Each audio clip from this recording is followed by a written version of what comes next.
आज बनवला सोया पुलाव. तेलामध्ये टाकली जिऱ्याची आणि खडे मसाल्यांची फोडणी. त्याच्यामध्येच टाकला चिरलेला कांदा चांगला परतला की त्याच्यामध्ये टाकल्या सगळ्या मॅरिनेट केलेल्या भाज्या म्हणजे काय, सोयाबीन, बटाटा, ढोबळी मिरची, टोमॅटो, फ्लॉवर यांना मॅरिनेट करून ठेवलं होतं ऑलरेडी, दही आणि सगळे मसाले टाकून. आणि त्याच्यामध्ये थोडे शेंगदाणे पण टाकले होते, कारण आमच्याकडे शेंगदाणे भातामध्ये खूप आवडतात. मग ह्या भाज्या कांद्यामध्ये टाकल्या आणि चांगल्या परतून घेतल्या. आणि त्याच्यानंतर त्याच्यामध्ये टाकला भिजून घेतलेला तांदूळ आणि मस्त असं एकजीव करून घेतलं. त्याच्यामध्ये गरम पाणी टाकलं आणि आपली ही आहे ती सोया पुलाव आहे तो रेडी झाला.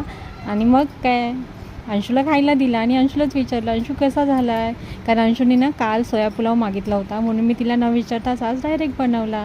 चला आता अंशूलाच विचारूया कसं झालं आहे ते. तू काल बोलली होती ना सोयाबीनचा राईस बनव म्हणून, मी आज इन्स्टंट असा सोयाबीनचा पुलाव बनवलाय. खाऊन सांग बघू कसं झालाय.